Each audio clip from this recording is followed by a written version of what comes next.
இந்த உலகத்தில் பார்த்தீங்கன்னா பாதி பேர் உடல் உழைப்பில் ஆர்வமாக இருப்பாங்க. அது மாதிரி இன்னொரு பாதி பேர் உட்காந்தே வேலை பார்க்குறதுல ஆர்வமாக இருப்பாங்க. அதிக உடல் உழைப்பு தேவையில்லாத வேலையை பார்க்குறதுல ஆர்வமாக இருப்பாங்க. நல்லா கவனித்து பாருங்கள். இப்போ எல்லாம் அதாவது மூளை உழைப்பாளிகள் உட்காந்தே வேலை பார்க்குறது, இந்த மாதிரியான வேலைகளில் ஆர்வமாக இருக்கிறவங்க ஒரு 50% பேர். இன்னொருத்தர் பார்த்திங்கன்னா 50% நல்ல உடல் உழைப்பு, அதில் ஆர்வமாக இருப்பாங்க. அவங்களுக்கு உட்காந்து வேலை பார்க்குறதே பிடிக்காது. நம்ம நினைக்கிறோம் உடல் உழைப்பில் ஈடுபடுறது ரொம்ப கஷ்டம், ஐயோ பாவம் அப்படின்னு நம்ம நினைக்கிறோம்ல. அதுவே ஒரு தப்பான ஒரு புரிதல், தப்பான ஒரு கண்ணோட்டம். அது இந்த உடல் உழைக்கிறாங்க பாருங்கள், ரொம்ப கஷ்டமான வேலைகள்லாம் செய்வாங்க. டவரில் ஏறி வேலை பார்ப்பாங்க, பெரிய பில்டிங்கை கட்டுவாங்க. இதெல்லாம் அவங்களுக்கு அதில் ஆர்வம் இருக்குது. அதில் தான் அவங்களால உட்காந்து வேலை பார்க்க முடியாது. அவங்களால வேலை பார்க்க முடியாது. இப்போ தண்டவாளம்லாம் போடுவாங்க, மெட்ரோ ட்ரெயின் கட்டுறது பார்த்துருப்பீங்க. மெட்ரோ ட்ரெயின் போடுறது, இந்த வேலையெல்லாம் எப்படி இவங்க ஆர்வமாக செய்கிறாங்க அப்படின்னு இந்த உட்காந்து வேலை பார்க்குறதுல ஆர்வமாக இருக்காங்க பாருங்கள், அவங்களுக்கு ஒரே குழப்பமாக இருக்கும்.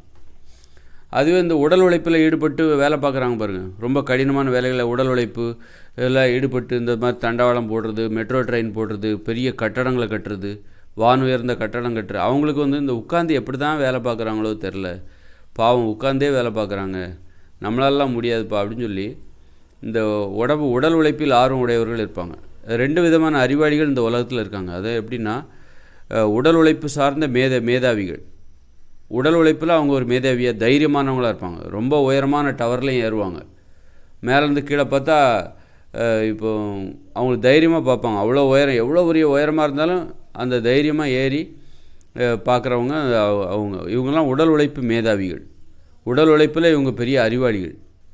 அதுவே உட்காந்து வேலை பார்க்குறதுல உட்காந்துக்கிட்டே வேலை பார்க்குற அந்த ஆட்கள் இருக்காங்க. அவங்களுக்கு இந்த உடல் உழைப்பு சுத்தமாக பிடிக்காது. உட்காந்துக்கிட்டே தைரியமானவங்களாக எப்படி வேலை பார்ப்பாங்க, திட்டமிடுதல். இந்த மாதிரி உயரமான கட்டடத்தை திட்டமிடுறாங்க பாருங்கள், பிளான் பண்ணி கொடுக்குற இந்த என்ஜினியர், அவர் உடல் உழைப்பிலாம் ஈடுபட மாட்டார். அவர் திட்டத்தை செயல்படுத்துகிறவர்கள் யார்? உடல் உழைப்பில் மேதாவிகள். உடல் உழைப்பில் மேதாவிகளாக இருப்பாங்க, தைரியமான ஆளாக இருப்பாங்க, அசாத்திய தைரியம்லாம் இருக்கும். சும்மா அவ்வளோ பெரிய டவர்லையும் ஏறி வேலை பார்ப்பாங்க. பெரிய பில்டிங், உயரமான பில்டிங்கில் போய் அந்த கண்ணாடியை துடைக்கிறது, இந்த மாதிரி இதெல்லாம் சர்வசாதாரணமாக பண்ணிகிட்ருப்பாங்க. இவங்க தான் இந்த உடல் உழைப்பில் ரொம்ப அசாத்திய தைரியம் உடையவர்கள். ஆனால் சிலர் உட்காந்தே வேலை பார்ப்பாங்க, ஒரு ஆய்வுக்கூடத்திலே வேலை பார்ப்பாங்க. ஆனால் ஒரு விஞ்ஞானியாக இருப்பாங்க, வேற்று கிரகத்துக்கெல்லாம் போகிற அந்த திட்டங்களில் ஈடுபடுவாங்க. ஆனால் இவங்க உடல் உழைப்பில் ஆர்வம் உடையவர்களாக இருக்க மாட்டாங்க, ஒரு மூளை உழைப்பு சார்ந்த ஆர்வம் உடையவர்களாக இருப்பாங்க. இந்த மாதிரி 2 கேட்டகரி இருக்காங்க இந்த உலகத்தில். உடல் உழைப்பில் ஆர்வம் உடையவங்க 2 பேருமே தேவையாக இருக்குது. ஒருத்தர் திட்டம் போடுறது, இன்னொருத்தர் செயல்படுத்துறது. ஒருத்தர் மூளை உழைப்பாளிகள், இன்னொருத்தர் உடல் உழைப்பாளிகள். மூளை உழைப்பில் தைரியமானவங்க இருக்காங்க. இப்போ